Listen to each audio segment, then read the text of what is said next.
Bonjour à tous, ici Astalis et on se retrouve dans cette 56e vidéo consacrée à la résolution des cubes à 6 couleurs. Le but de cette vidéo est de vous montrer comment résoudre facilement le Gigamorphix, également appelé Ultramorphix, qui n'est autre que la version 5 par 5 du Pyramorphix, autrement dit, une version 5 par 5 d'un dérivé tétraédrique d'un cube standard. Pour résoudre l'Ultramorphix, vous devrez au préalable savoir résoudre le Mégamorphix que j'ai décrit dans ma vidéo précédente et qui est l'équivalent 4 par 4, et également le Supercube 5 par 5 qui est un dérivé d'un cube 5 par 5 standard, mais dont les centres individuels sont tous orientés.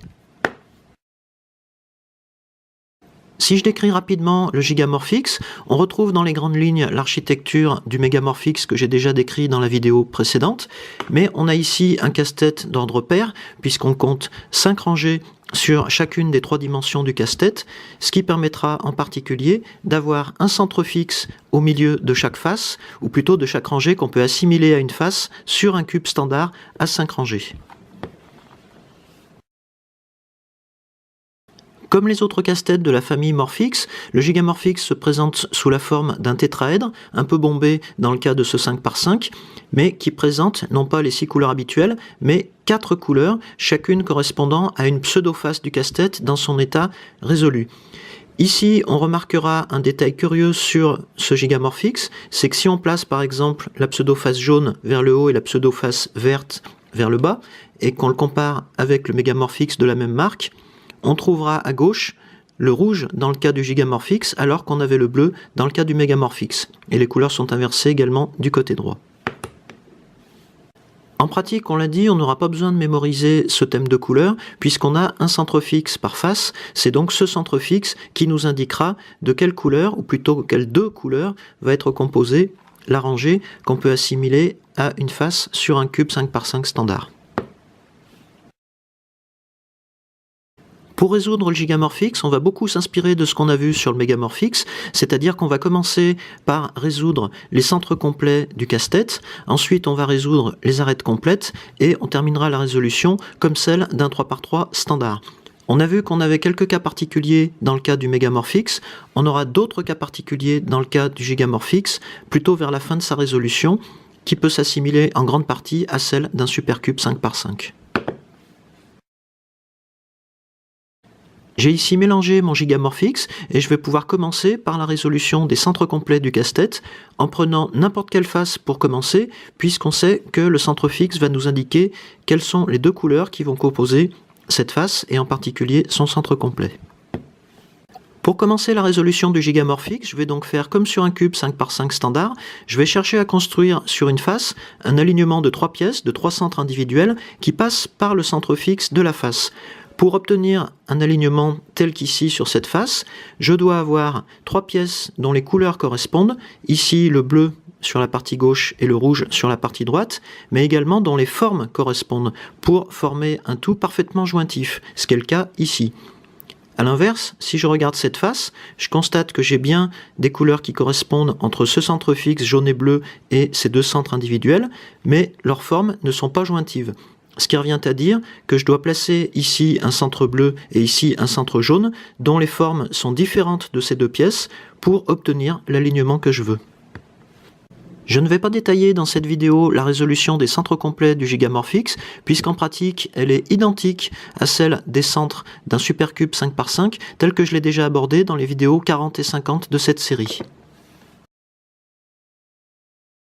J'ai ici résolu tous mes centres complets, je vais pouvoir donc maintenant passer à la résolution des arêtes complètes, et pour ça je vais procéder comme pour un cube 5 par 5 standard, je vais prendre une arête individuelle centrale comme repère, et je vais la compléter avec les 2 arêtes de même couleur, sachant qu'il y en a une plus petite et une plus grande, d'après la forme de cette arête individuelle centrale.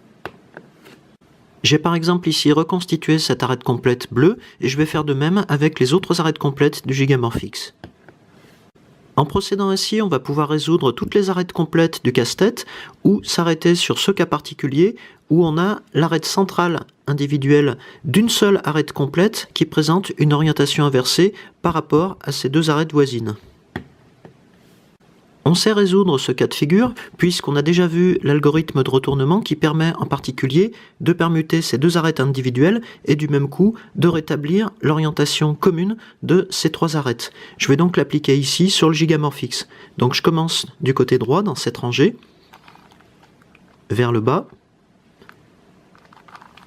demi-tour de la face supérieure, vers le bas du côté gauche, demi-tour de la face avant, je remonte du côté gauche, nouveau demi-tour, j'effectue un demi-tour de cette rangée interne droite, demi-tour de la face supérieure, je remonte cette rangée droite, nouveau demi-tour, je redescends cette rangée droite, nouveau demi-tour, et pour terminer, je fais un demi-tour de la face avant, un demi-tour de cette rangée droite, et un dernier demi-tour de cette face avant.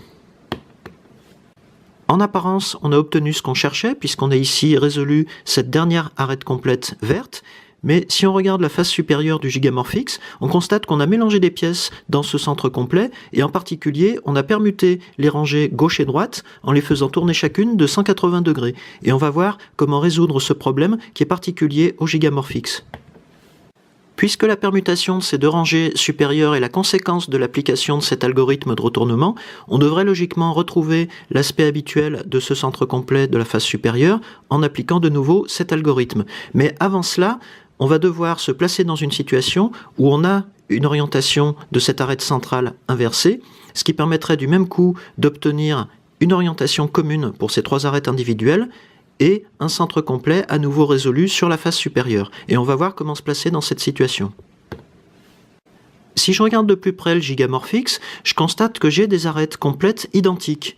Par exemple, celle-ci, cette arête complète verte résolue, et cette deuxième arête complète verte résolue du côté gauche du casse-tête. Imaginons maintenant que je tourne les rangées comme ceci, et que je permute en diagonale ces deux arêtes individuelles vertes. Elles ont exactement la même couleur et la même taille, donc je ne pourrai pas distinguer, une fois que j'aurai permuté ces deux arêtes, laquelle est laquelle. En revanche, lorsque j'aurai effectué cette permutation, j'aurai également changé l'orientation de l'arête centrale du côté droit, ce qui permettra de me replacer dans la situation que je cherche. J'applique donc cet algorithme de permutation en diagonale qu'on a déjà vu dans d'autres vidéos. Je tourne cette rangée vers la droite. Je considère que j'ai ici une ficelle que je fais monter. En montant, cette ficelle entraîne la poulie dans ce sens. Elle poursuit son chemin vers la gauche. Ensuite, je fais redescendre ma ficelle comme ceci. Elle entraîne cette fois-ci la poulie dans ce sens. Et il me reste à réaligner mes centres complets comme ceci. J'ai bien obtenu ce que je cherchais, à savoir que mon arête complète verte du côté gauche n'a pas changé d'aspect, alors que mon arête complète droite est toujours intégralement verte, mais présente cette fois-ci une orientation inversée pour l'arête centrale. Je reviens un instant sur ma face supérieure où j'ai toujours mes deux rangées inversées sur les côtés gauche et droit, et je vais venir placer comme ceci mon arête complète qui présente des orientations différentes pour ces trois arêtes individuelles. Et je vais appliquer une nouvelle fois l'algorithme de retournement qui va échanger en particulier ces deux arêtes individuelles et qui du même coup va échanger ces deux rangées gauche et droite dans le centre complet de la face supérieure. En pratique, ça donne ça. Donc je commence par abaisser la rangée droite, demi-tour, j'abaisse la rangée gauche, demi-tour de la face avant cette fois-ci, je remonte la rangée gauche, demi-tour, j'effectue un demi-tour de la rangée droite,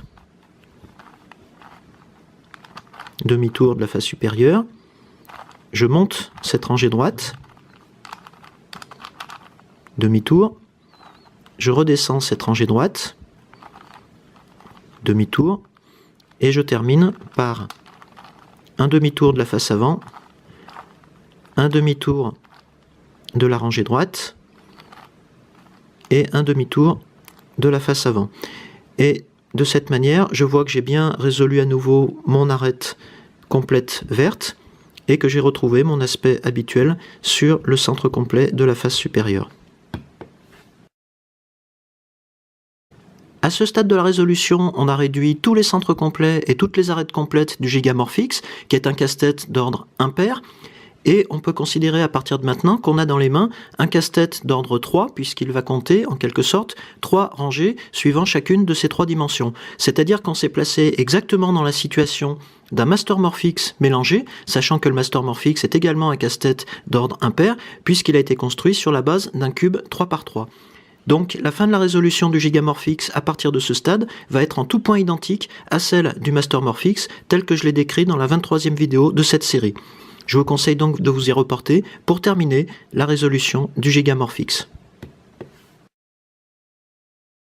Maintenant que vous savez résoudre le Gigamorphix, je vous donne rendez-vous dans une prochaine vidéo pour passer à la résolution d'un autre dérivé d'un cube standard à 6 couleurs. À bientôt!